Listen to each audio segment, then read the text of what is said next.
오늘 성경 말씀은 요한복음 21장 15절에서 18절입니다. 요한복음 21장 15절에서 18절.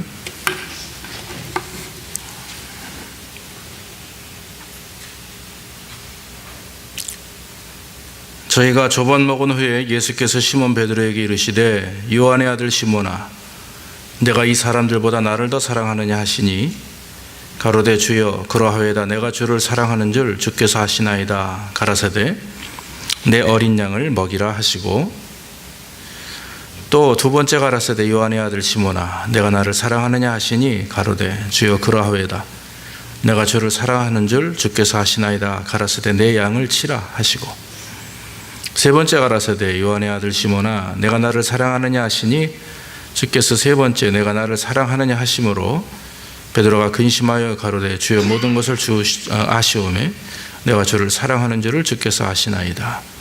예수께서 가라사대 내 양을 먹이라. 내가 진실로 진실로 내게 이르노니 젊어서는 내가 스스로 띠뛰고 원하는 곳으로 다녔거니와 늙어서는 내 팔을 벌리리니 남이 내게 띠띠우고 원치 아니하는 곳으로 데려가리라. 아멘. 여러분들이 이번 또 한 주간 우리 15절 말씀을 암송하시면서 은혜가 되기를 원합니다. 오늘은 나를 더 사랑하느냐, 주보에 내가 나를 사랑하느냐 이렇게 기록되어 있죠. 그래서 베드로에게 질문하신 그 말씀을 그대로 인용해서 정말 우리가 주님을 얼마나 사랑하는가 다시 한번 돌아오기를 원합니다. 여러분 트라우마라고 하는 용어가 있죠. 의학 용어입니다. 외상을 뜻합니다. 심리학에서는 정신적인 외상을 말하고요. 또 영구적인 정신장애를 말하기도 합니다. 그래서 그런 정신장애를 갖게 되는 충격을 말하기도 하죠. 어떤 경우는 이제 마음의 상처가 될 수도 있고 어떤 경우는 스트레스 장애라고 할 수가 있습니다. 혹시 여러분 무슨 트라우마가 있습니까? 제가 트라우마가 하나 있어요. 뭐냐면 물을 무서워합니다. 절대 물을 안 무서워하게 생겼죠. 물을 다 집어삼키게 생겼는데 제가. 근데 모든 운동들은 다 어느 정도 그냥 할 수 있는데 이 수영을 제가 잘 못합니다. 두 번 큰 나름대로 아픈 추억이 있어요. 처음에는 이제 하이스쿨 다닐 때 교회에서 수련회 갔다가 양평 이제 이렇게 냇가락으로 오기도 뭐하고요. 강 옆에서 이제 계곡에서 물에 빠진 적이 있습니다. 이렇게 모래를 푹 파가는 그 장소에 빠져서 한번 크게 고생한 적이 있고, 그 다음에 이제 여기 묘기에 와가지고 청년들하고 테스팅 갔다가 이 목만큼 이 가슴 위로 막 물이 찰랑 오는 데를 걸어가는 거예요. 저 앞에서 아이들이 이제 청년들이 막 불러서 성게를 밟았습니다. 그때. 그래서 아주 물에 들어갔다 나갔다 한 두세 번 하고 나니까 발도 아프고 정신도 없고, 그 이후로 이 가슴 이상의 물만 이렇게 딱 오면 제가 아주 기겁을 합니다. 사람마다 이제 트라우마가 있죠. 그런데 오늘 여러분 집사님들에게도 아마 트라우마가 있는 줄로 압니다. 어떤 사람들은 자동차를 못 타시더라고요. 특히 제가 대학원 다닐 때 같이 공부했던 교장 선생님 한 분 여자분이 계신데 연세가 그 당시 한 50대신 분인데 자동차를 몰고 그 그랜저라고 그러죠. 그 당시 제일 큰 몰고 딸을 태우고 친정인가요 어디 가다가 크게 사고가 나서 다행히 죽은 사람은 없지만 이 교장 선생님이 얼굴 가슴 이런 데 뼈가 많이 상한 걸 보았습니다. 그 이후로 제가 1년을 같이 수업을 했는데 차를 운전하시지 못하더라고요. 그러니까 차에 대한 트라우마, 차만 타면 가슴이 벌렁거리고 그때가 생각이 나서 굉장히 힘드시다고 해서 차를 못 타시고 남편이 계속 모시다 주시는 것을 봤습니다. 사람마다 이제 트라우마가 있기 때문에 그 트라우마가 환경이든 장소든 심지어는 사람일 수도 있습니다. 그럴 때마다 이제 두려워하고 심지어는 그곳을 피하려고 하는 것이 우리 이제 보통 사람의 마음입니다. 그런데 여러분 오늘 예수님의 제자들 가운데 아주 극심한 트라우마를 경험하는 한 제자가 있습니다. 그게 누굽니까? 베드로예요. 베드로에게는 그 크게 두 가지 트라우마가 있다고 합니다. 첫째는 뭐냐면 자기의 모든 것을 버리고 따랐던 주님이에요. 3년 동안, 그것도 정말 늘 아침부터 저녁까지 매일 주님과 동행하면서 주님을 따랐고 주님의 말씀을 들었고 주님이 하라는 대로 무조건 순종했던 사람. 정말 주님을 계속 따르다 보면 언젠가 뭔가 특별한 변화와 확신과 어떤 내 세상이 변할 것이다라고 하는 그런 믿음을 가지고 따랐는데 십자가에 갑자기 죽어버렸어요. 한 번의 반항이나 저항 없이 그저 사람들의 침뱉음을 고스란히 받으시면서 죽어버렸어요. 제자로서 너무나 안타까운 일입니다. 분명히 예수님이 죽음에 얘기할 때 이 사람은 다 버릴지라도 나는 버리지 않겠다 이러고 따랐던 사람인데 결국 그 예수님이 돌아가셨습니다. 그리고 또 한 가지 트라우마는 뭐냐면 그렇게 사랑하고 좋아했던 예수님을 자기 입으로 3번이나 부인했다라고 하는 사실입니다. 분명히 그 부인할 것에 대해서는 예수님이 말씀을 하셨지만 그것을 그 당시에는 귀뜸도 듣지 않았어요. 그저 흘려버렸어요. 그러면서 하는 얘기가 이 모든 사람들이 다 버려도 나는 절대로 주님을 버리지 않겠다. 끝까지 가겠다. 이렇게 했던 사람입니다. 그런데 자기 입으로 예수님을 그것도 3번이나, 한 번도 아니고요, 3번이나 부인했다라고 하는 것입니다. 아마도 이 베드로가 가지고 있는 트라우마는 쉽게 해결될 수 없는 그런 트라우마일 겁니다. 오늘 그런 베드로, 그런 근심과 낙심과 심지어는 자기 자신의 그 배신감, 자괴감이라고 그러나요? 자책감, 이런 것들로 세상에 있는 모든 단어로도 형용할 수 없는 그런 아픈 상처를 가지고 있는 게 누구냐? 그게 바로 베드로라고 하는 거죠. 그런 베드로를 지금 예수님은 찾아오셨다라고 하는 것입니다. 그래서 모든 걸 다 포기하고 다시 제자들과 같이 집으로 돌아와서 6명이 바닷가에서 갈릴리 호수 가가지고 그물질을 하죠. 아무것도 잡지 못했습니다. 지난주에 말씀드렸다시피 빈 그물, 빈 배였어요. 그때 예수님께서는 아침을 차려놓으십니다. 숯불을 피워놓고 아침을 차려놓고 지금 바로 잡은 생선을 좀 가져오라 말씀하셨어요. 주신 것을 가지고 주님 앞에 내놓은 것을 구워서 제자들을 먹이십니다. 사랑하는 성도 여러분, 오늘 예수님은 모든 것을 포기하고 자책감에 빠져있는 그런 베드로를 찾아오셔서 그분을 새롭게 변화시킵니다. 오늘 여러분들의 삶 속에, 우리의 삶 속에 트라우마뿐만 아니라 스트레스와 여러 가지 삶의 문제들이 있습니다. 과연 이것을 여러분 어떻게 경험하겠습니까? 어떻게 그것을 회복할 수가 있습니까? 이 트라우마라고 하는 것은 절대로 우리 생각으로 잊혀지거나 노력으로 가능한 것은 아니라고 생각이 됩니다. 어떤 특별한 기회와 변화의 그런 경험을 할 때 우리는 그것을 이겨낼 수가 있는 거죠. 중요한 것은 오늘 예수 그리스도께서 베드로를 찾아오셔서 어떻게 그를 변화시키는지, 그를 변화시키는지 핵심적인 내용이 과연 무엇인지 우리는 성경을 통해서 보기를 원합니다. 먼저 예수님께서는 베드로에게 오셨습니다. 그리고 나서는 베드로가 가지고 있는 장소적인 트라우마를 해결해 주십니다.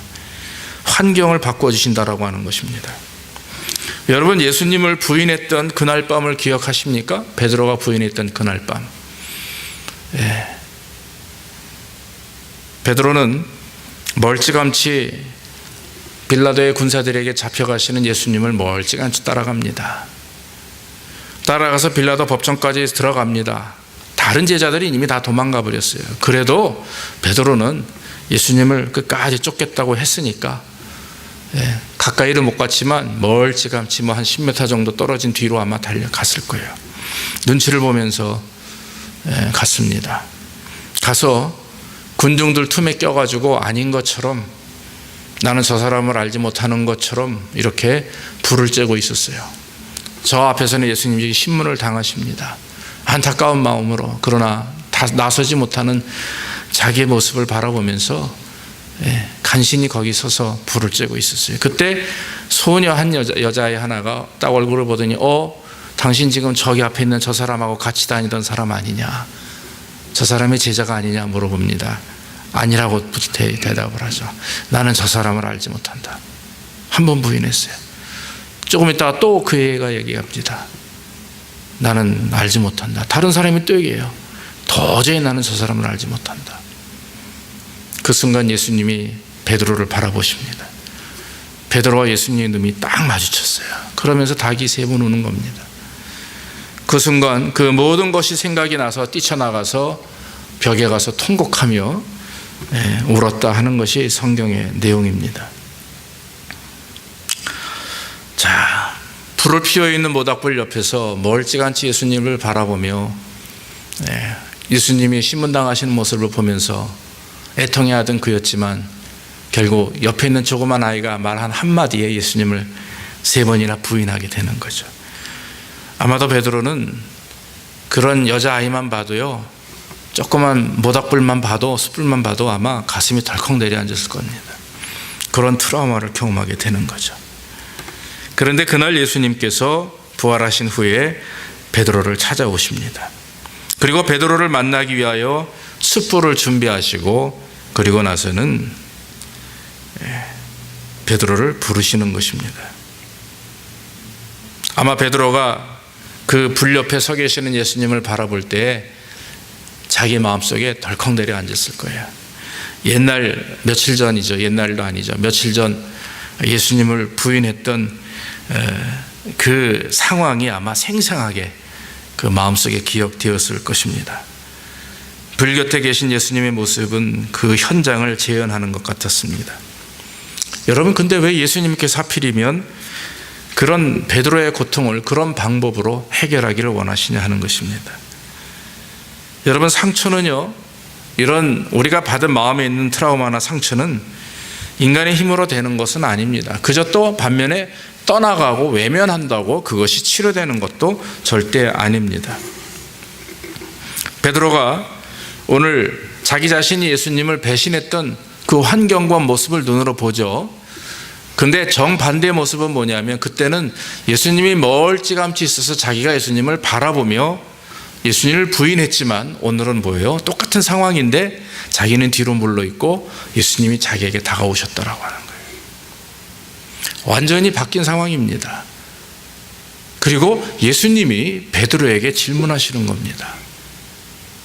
사랑하는 성도 여러분, 우리가 고통의 장소가, 우리에게 스트레스를 주는 장소가 그곳이 만약에 은혜의 장소가 되고 기쁨의 장소가 된다면 우리는 모든 상처를 해결받게 되는 줄로 믿습니다. 우리의 가정이, 우리의 교회가, 여러분들의 직장과 만나는 사람들, 혹시 그것이 여러분들에게 스트레스를 주고 트라우마가 된다 할지라도 그 사람과 장소 가운데 예수 그리스도의 사랑이 역사하고 우리가 그 사랑을 받아들이면 그것이 하나님의 축복된 장소가 되는 줄로 믿습니다. 사람도 마찬가지고요, 장소도 그래요. 어떤 분들은 평생 같이 이렇게 부부가 사시다가 저는 이번에 이제 저도 2가지를 봤어요. 저희 어머님도 이제 아버님이 소천하셔서 혼자 사신 지 지금 딱 10년째인데 저희 어머님은 아버님의 물건을 계속 보관하시더라고요. 뭐 아들들이 이제 버리시죠. 그래도 잘 보관하시고 계시다가 이번에 제가 작년에 가니까 다 정리하셨더라고요. 거의 10년 가까이 보관하셨어요. 그런데 어떤 분들은요, 그걸 다 버리시는 분이 있어요. 생각나고 아플까 봐. 그래서 사람마다 달라요. 그렇다고 그분의 사랑이 식었거나 그분의 어떤 사랑이 어떤 변질된 건 아닙니다. 그 마음마다 다른 거죠. 어떤 분은 그게 상처와 트라우마로 그렇게 행동하는 경우가 있는 거죠. 그런데 여러분, 그곳에 하나님의 사랑을 한번 빈자리에 채우시고 거기에 믿음을 채우시고 신앙을 채우시기를 주의 이름으로 축원합니다. 그러면 그게 축복이 됩니다. 할렐루야. 은혜가 되고 기쁨이 되는 줄로 믿습니다. 오늘 예수 그리스도께서 베드로에게 찾아오신 것, 베드로는 숯불만 봐도요 가슴이 덜컥 내려앉아요. 모닥불만 봐도 날만 어두워져도 가슴이 덜컥 내려앉습니다. 그런데 그런 예수님이 직접 찾아오셔서 지금 자기에게 아침을 만들어 주세요. 이거 있을 수 없는 일 아닙니까? 아침을 만들어 주시고 불에다 고기를 구워서 제자들을 먹이십니다. 얼마나 귀한 축복인지 모르죠. 이후로 베드로는 성경에 보니까 예루살렘에 가는 것을 두려워하지 않았다고 그랬어요. 그전에는요, 예루살렘 도성 안으로 들어가지도 못했습니다. 여러 가지 두려움들 때문에. 그러나 이제는 어느 세계 방방곡곡 다니며 복음을 증거하는 하나님의 종의 역할을 잘 감당했다라고 하는 것입니다. 사랑하는 여러분, 동일한 경험이 있다면, 장소에 대한 스트레스나 트라우마가 있다면 그곳에, 그 아픈 상처 속에 그리스도를 모시기를 주의 이름으로 축원합니다. 또한 오늘 그런 예수님께서 베드로에게 이제 말씀합니다. 조용히 베드로에게 다가오세요. 제자들이 열심히 아침을 먹고 있습니다. 그런데 여러분 생각을 해보세요. 베드로가 예수님을 빤히 쳐다보고 있겠어요? 저는 그림이 그려져요. 며칠 전만 해도 예수님을 부인했던 자였기 때문에 예수님이다라고 하는 얘기를 듣고 겉옷을 입고 막 달려와서 예수님 앞에 머리를 숙였지만 감히 얼굴을 쳐다볼 수 없는 입장 아닙니까? 부활하신 주님이 너무나 기쁘고 반갑지만 그러나 내 죄가 생각이 나는 거예요. 그러니까 그 앞에서 그냥 아마 엉엉 울었을 겁니다. 그런데 아침을 먹으라고 생선을 구워서 주시니 그거 너무나 황송하죠. 아마 제 생각엔 구석에 앉아가지고 눈물을 흘리며 그것을 먹는지 눈물을 먹는지 모를 정도로 아마 지금 그렇게 마음이 아플 거예요. 그런데 예수님이 다가오세요. 조용히 다가오셔서 베드로를 감싸 안으십니다. 베드로의 모든 괴로움과 고통을 아셨습니다. 그리고 나서 베드로에게 질문합니다. 내가 나를 사랑하느냐? 예, 제가 주님을 사랑하는지 주께서 아십니다. 원서에 보면 예수님이 말씀하시는 사랑하느냐라고 하는 사랑은 아가페라고 표현되어 있다고 합니다. 그런데 베드로가 말한 사랑이라고 하는 단어는 필레오입니다. 사랑과의 사랑이에요. 주님은 내가 나를 아가페적으로 사랑하느냐 물어보지만 베드로는 주님 아시지 않습니까? 제가 어떻게 주님을 그렇게 사랑합니까? 저는 그저 인간적 사랑을 했었을 뿐입니다 라고 얘기하는 거죠. 그때 예수님께서는 내 양을 먹이라, 내 양을 치라, 내 양을 먹이라 라고 이렇게 말씀을 하셨습니다. 오늘 베드로가 주님의 음성을 들었을 때 주님께서 베드로에게 내가 나를 사랑하느냐라고 하는 그 반복적인 질문 속에는 이렇게 표현이 되어 있는 겁니다. 베드로야, 내가 너를 알고 있다. 내가 나를 세 번 부인하지 않았느냐. 그것도 나를 보면서 나와 눈이 마주쳤음에도 불구하고 너는 나를 부인하였다. 하지만 이제 내가 너에게 새로운 기회와 소명을 줄 것이다. 그런 마음이에요. 베드로는 예수님의 똑같은 질문을 받을 때마다 당황했지만 그러나 베드로의 대답은 내가 주를 사랑하는 줄 주께서 아십니다. 예, 옛날 같으면 아이고 무슨 질문을 그렇게 하십니까? 내가 주님을 위해서 목숨을 바쳤는데 말입니다. 무슨 질문을 그렇게 하십니까? 서운합니다라고 말할 수 있는 상황이었겠죠. 아마 그랬을 겁니다, 옛날에는. 그러나 이번에 베드로는요 그렇게 대답하지 않습니다. 내가 주를 사랑하는 줄 주께서 아십니다. 내가 어떤 사랑으로 주님을 대했는지, 어떤 모습으로 주님을 대했는지 주님 아시지 않습니까? 그런 회개의 마음, 감사의 마음, 사랑의 마음이 표현되어 있는 거죠. 예수님께서 3번 부인한 베드로에게 3번 질문한 것은 네가 나를 3번 부인했으니 내가 너에게 3번 사랑하냐고 물음으로 인해서 내 안에 있는 그 상처와 트라우마와 그 자괴감과 실패감 모든 것들을 내가 치료할 것이다. 이렇게 축복하시는 약속의 말씀인 줄로 믿습니다. 여러분, 베드로는요 오늘 주님을 만나기 이전에 주님이 돌아가시기 직전에도 큰 소리 쳤던 사람입니다. 예수님이 너희가 나를 다 떠날 것이다 라고 하는 말씀을 할 때 이 모든 사람들이라고 그랬어요. 주변에 있는 제자들을 보면서 얘네들이 다 주님을 떠나도 나만큼은 절대로 주님 떠나지 않겠습니다. 이렇게 각오했던 그런 사람입니다. 그때 예수님이 딱 말씀하시죠. 네가 다 굴기 전에 오늘 3번 나를 부인할 것이다. 글쎄요.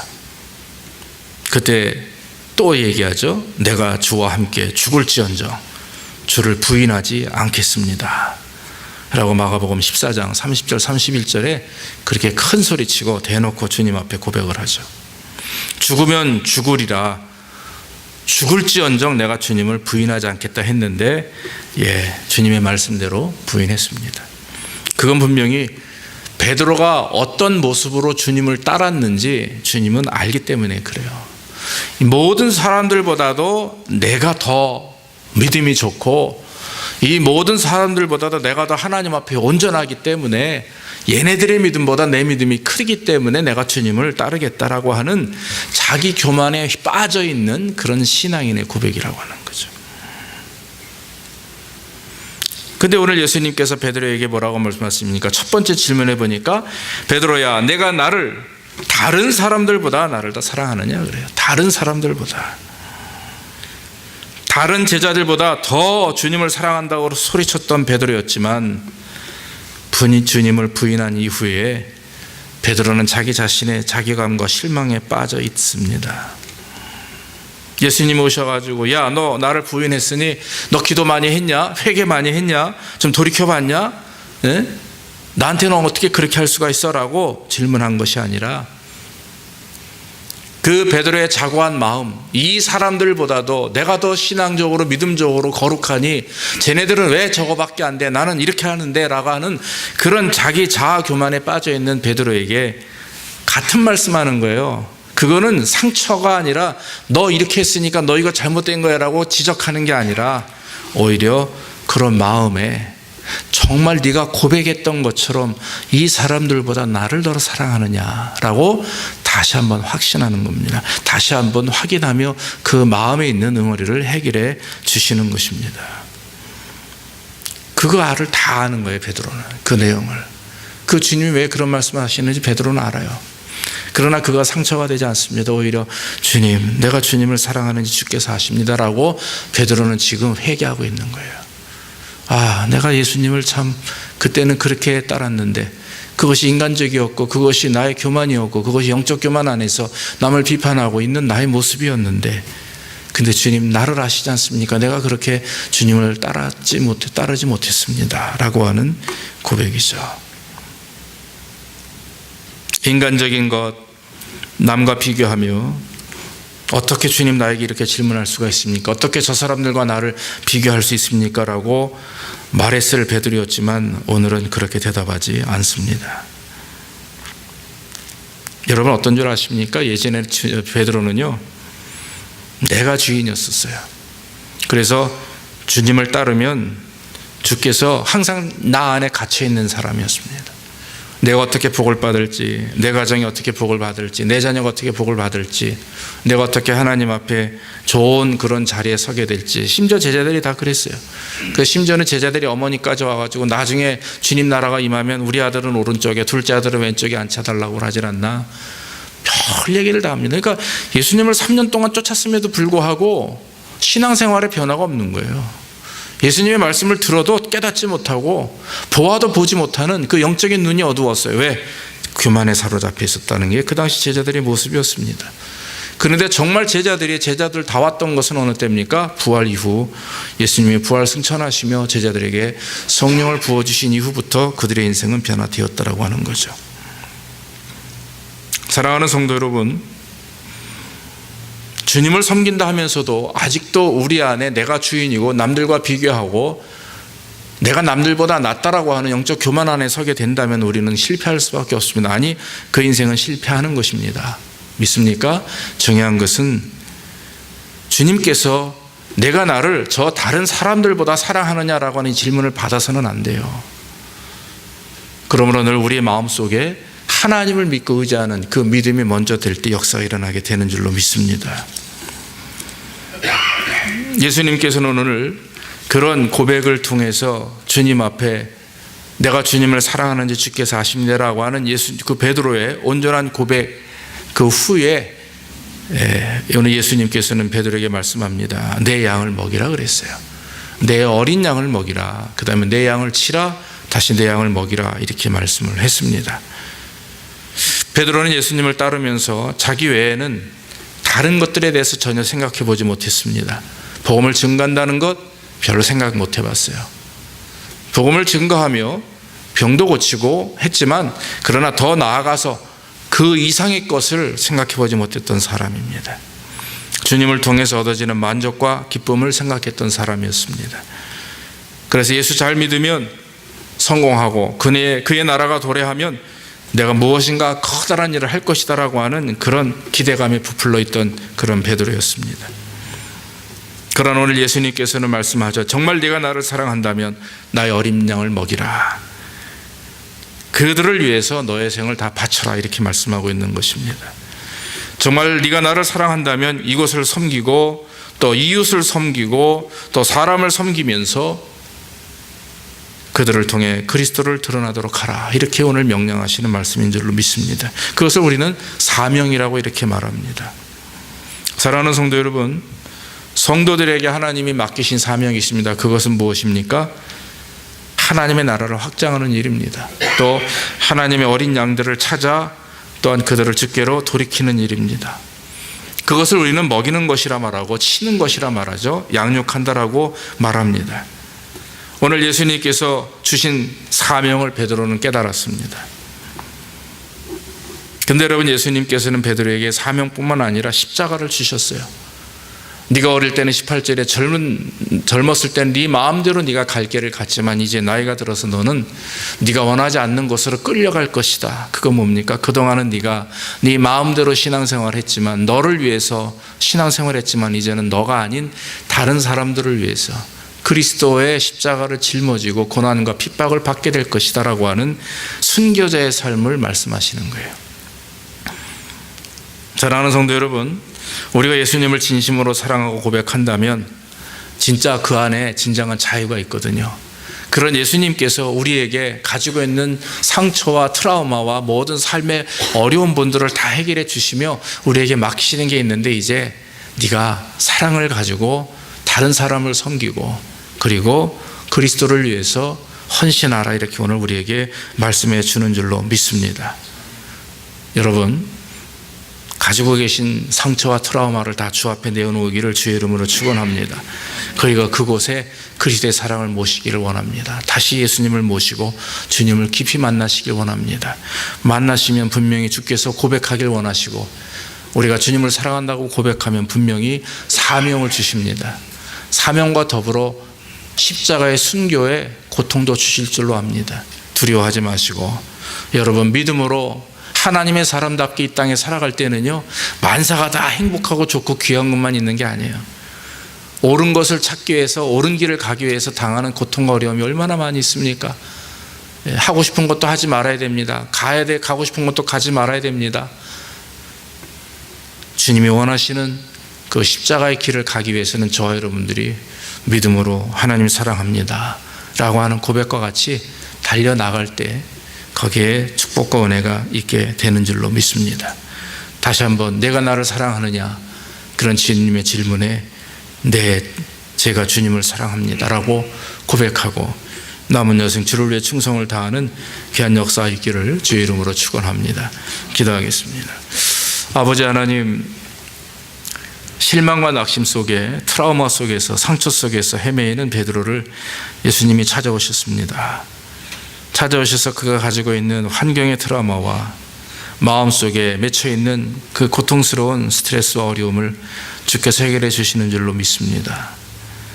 그를 위해서 물고기를 잡아 구워 대접하시고, 예수님을 그 모닥불 가운데서 부인했던 그 자리를 재생하시며 그 마음속에 있는 모든 상처와 아픔을 치료하신 주님, 또 내가 나를 사랑하느냐 3번이나 질문하심으로 베드로가 주님을 3번 부인했던 것을 다시 한번 회복케 하시고, 그 마음속에 다시금 그리스도를 사랑하는 마음, 이제는 절대로 주님 앞에서 주님을 부인하지 않겠다라고 하는 그런 영적 결심을 갖도록 축복하신 주님 감사합니다.